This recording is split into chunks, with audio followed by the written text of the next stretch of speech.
Hello, everybody. You have tuned in to Eric Jose on Making a Murderer on YouTube.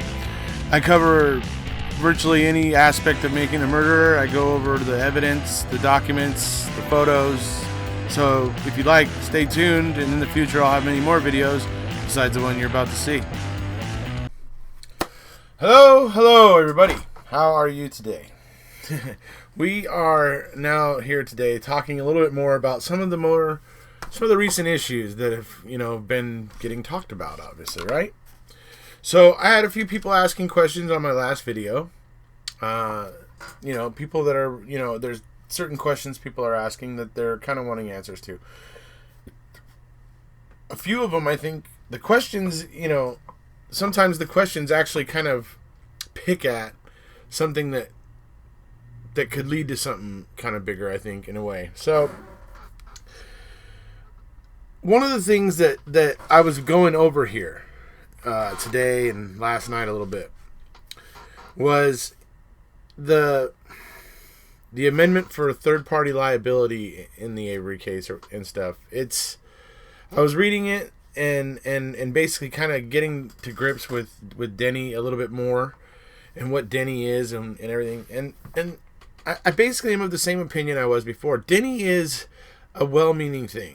The Denny standard, the Denny rule, motion, whatever, when it's used, it's a well-meaning thing, and it was created with reason and purpose. There was a purpose for it.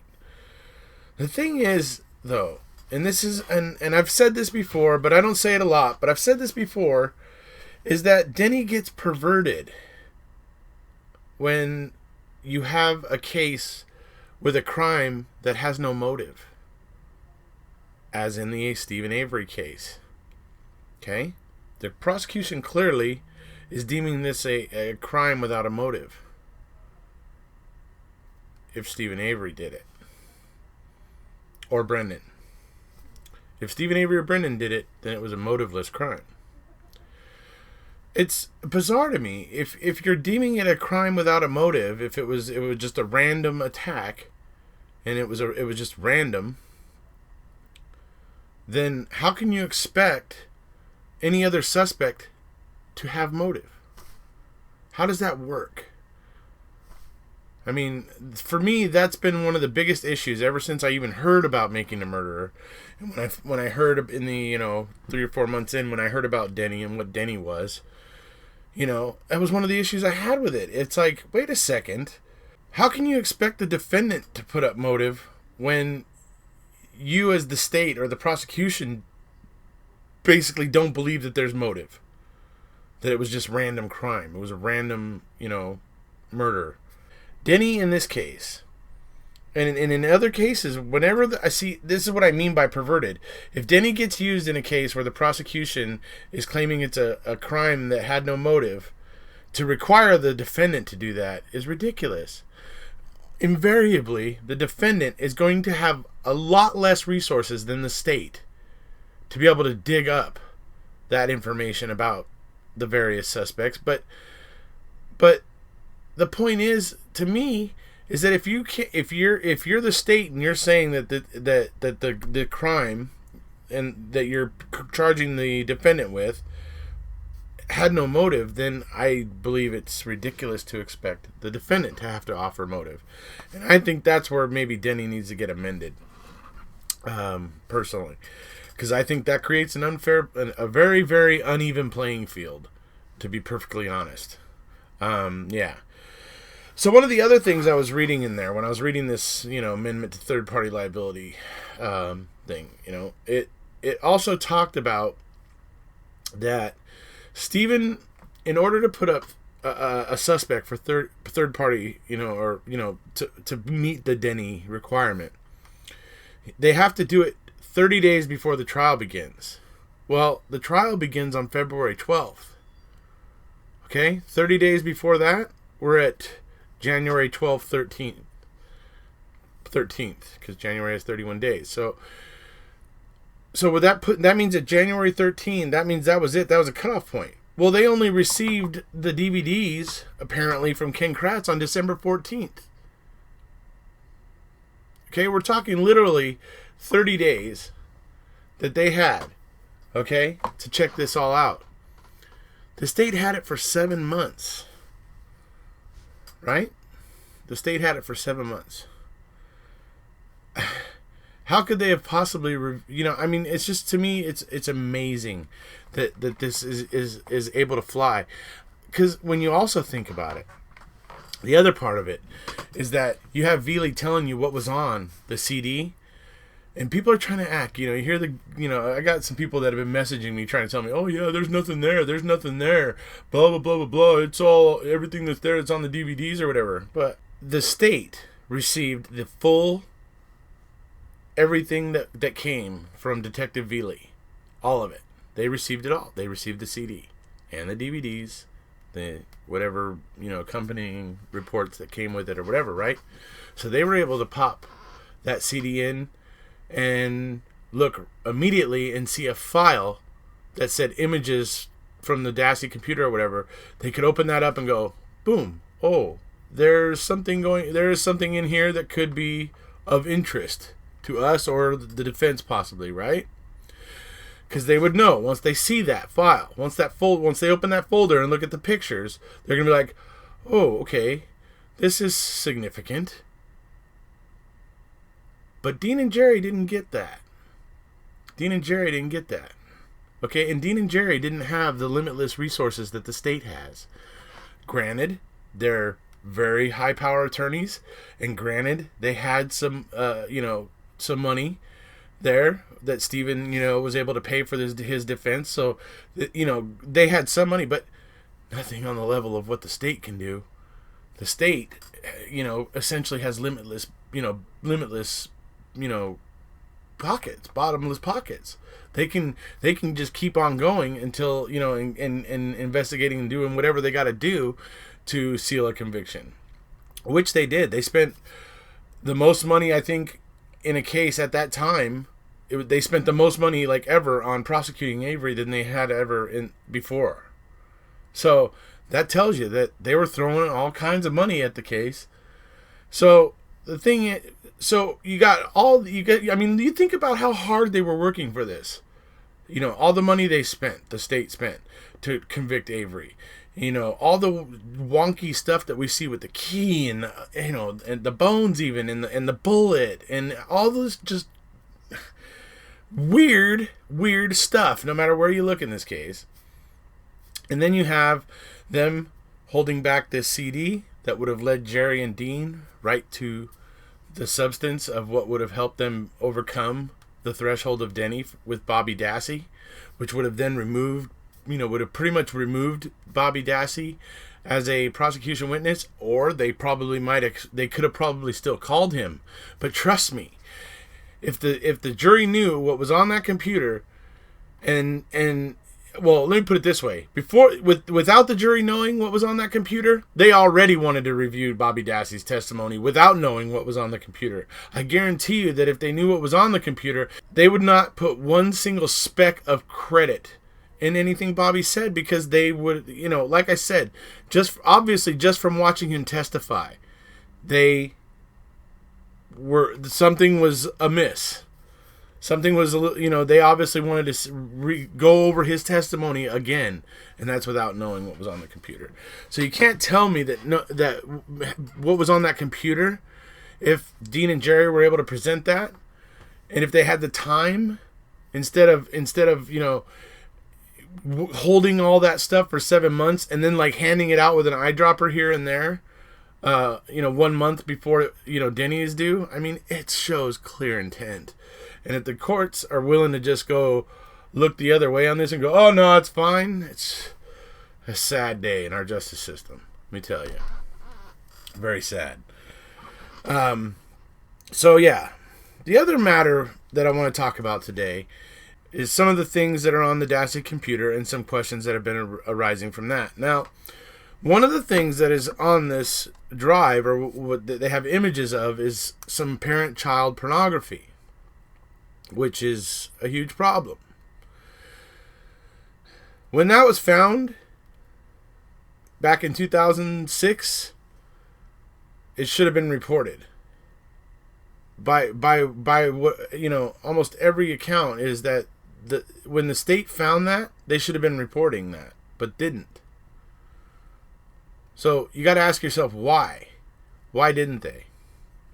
Well, as it would turn out, they intended to have Bobby Dassey testifying for them.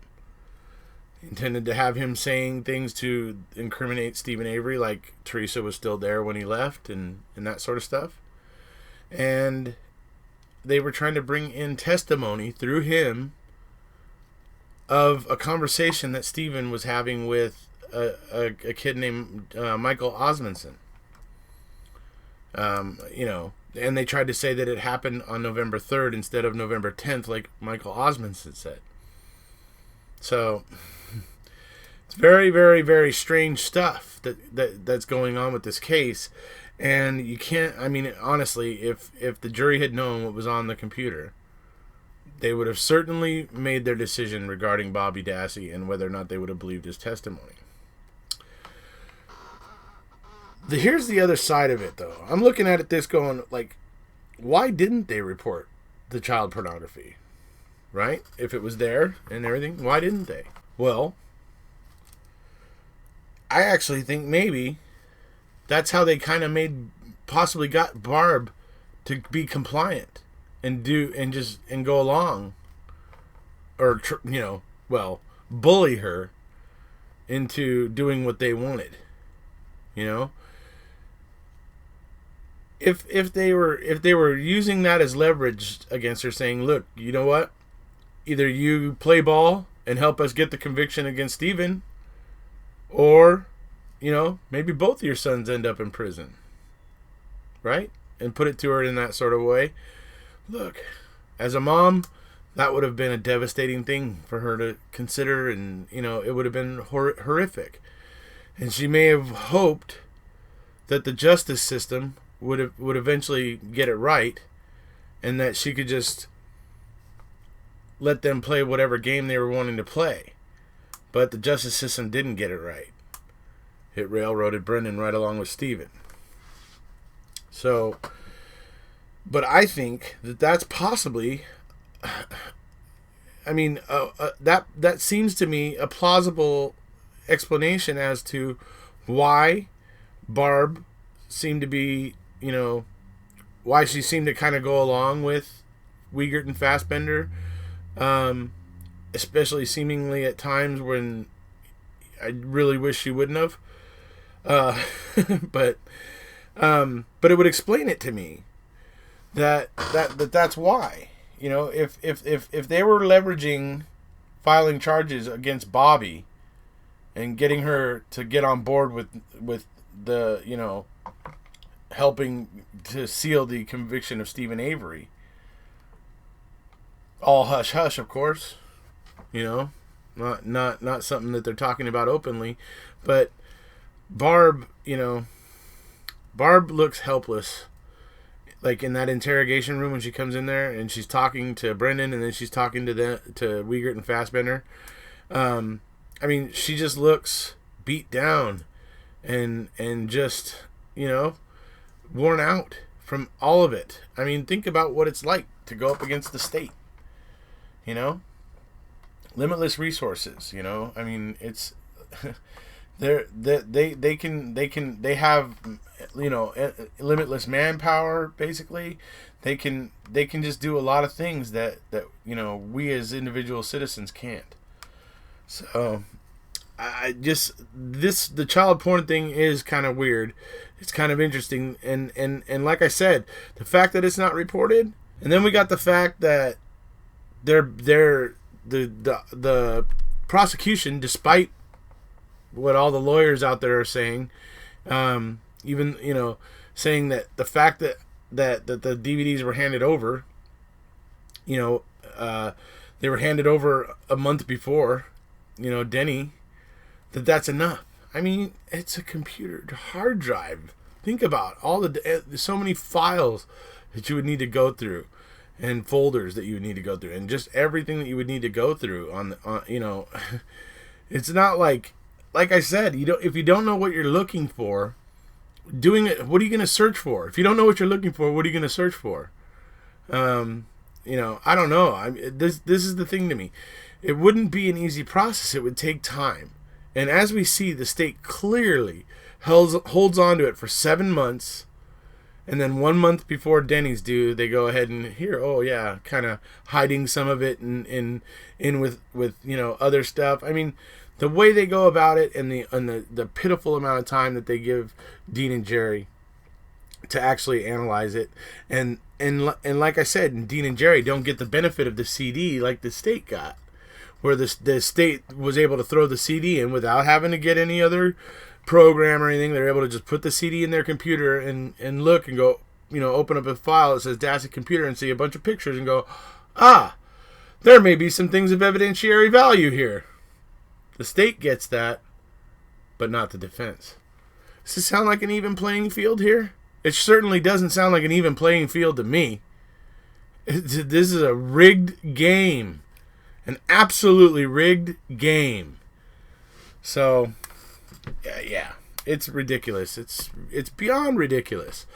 And those that are out there saying that it doesn't matter, that what was on the CD doesn't matter, it was nothing new. Yeah, you know what? Why did Veely create that CD?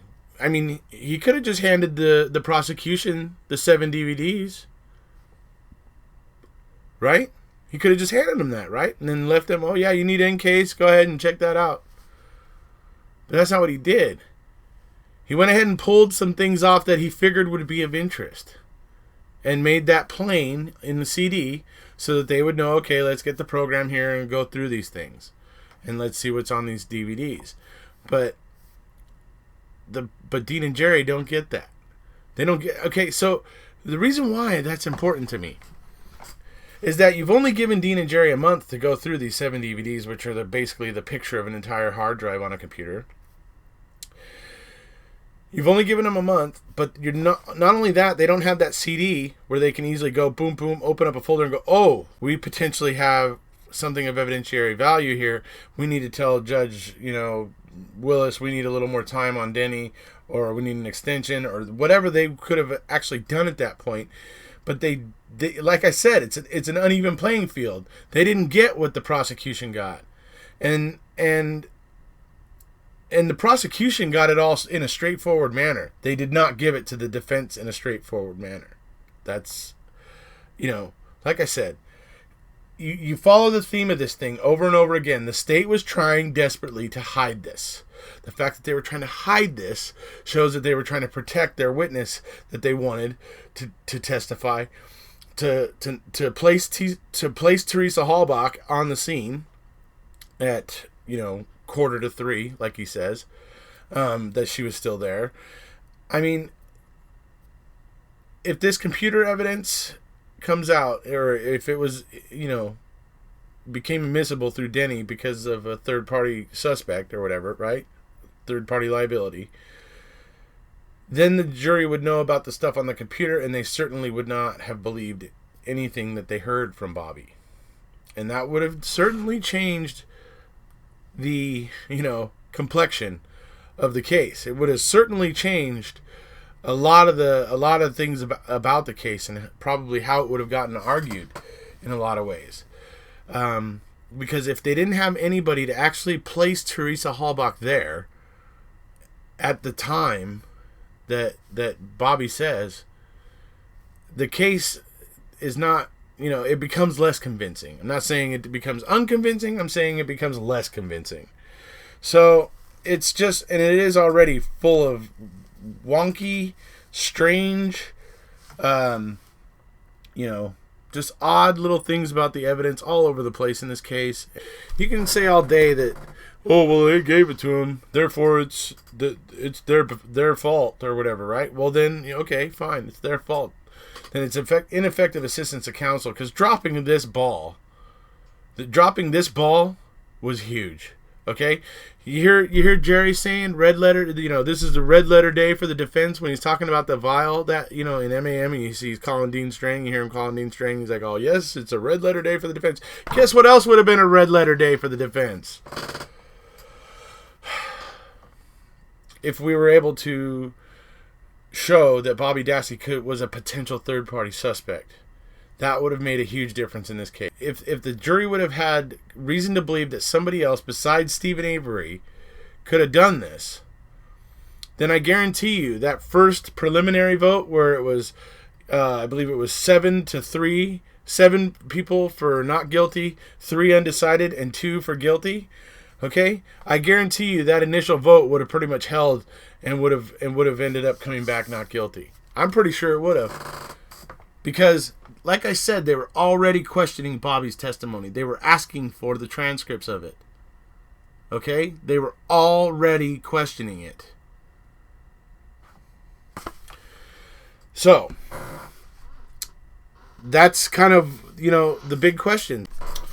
All right, so those are the main things I wanted to talk about today. Just obviously the whole Denny thing, some of the different aspects of Denny that I have an issue with. But ultimately, I believe Denny, like I said, that Denny is a good thing. It's well-meaning, and for the purpose that it was meant to serve, it does do its job. But like I said, hopefully they will come around to this, that the Denny gets perverted when you have a crime that has no motive. When you're putting forth a motiveless crime, or you're prosecuting somebody who you're claiming doesn't have a motive, then it perverts the Denny motion when you do that, because then the defendant has a much higher burden than the state does, and which is unfair when the state has unlimited resources. And anyway, so there's that. There's the whole thing about this, child porn on the computer, why it wasn't reported. Was it potentially used as leverage to bully Barb in, to being compliant and doing what, or at least not making a big fuss about things? I don't know. I don't know. All I know is, was it used to bully her? Was it used against her? In the sense of where she might have been threatened, like, do you want both of your sons to go to prison? And maybe that's why no charges were ever filed federally about that. I know it's pretty serious business. I know that somebody whose house I worked in, in the course of my job, they actually had an assistant at one point who got found out as having some of that stuff on his computer, and we haven't seen that assistant ever since. So it's serious business when they find that kind of stuff on your computer. So I don't know why in this case it would be ignored, other than to be used as leverage. It's really, hey, I'm open to other explanations if anybody's got them, but to me that seems the whole logical thing here, because I've always felt that Barb was being bullied. It always has appeared to me that was the case. I just didn't know how they were doing it. This could be how. So I'm going to go ahead and wrap it up there for today, folks. Hope you enjoyed it. Hope you at least found it thought-provoking. But yeah, I just was thinking about these things all day.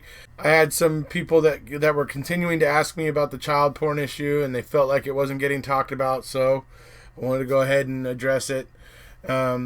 Yeah, so that's about it for today, folks. If you haven't already, please hit subscribe, and we'll see you.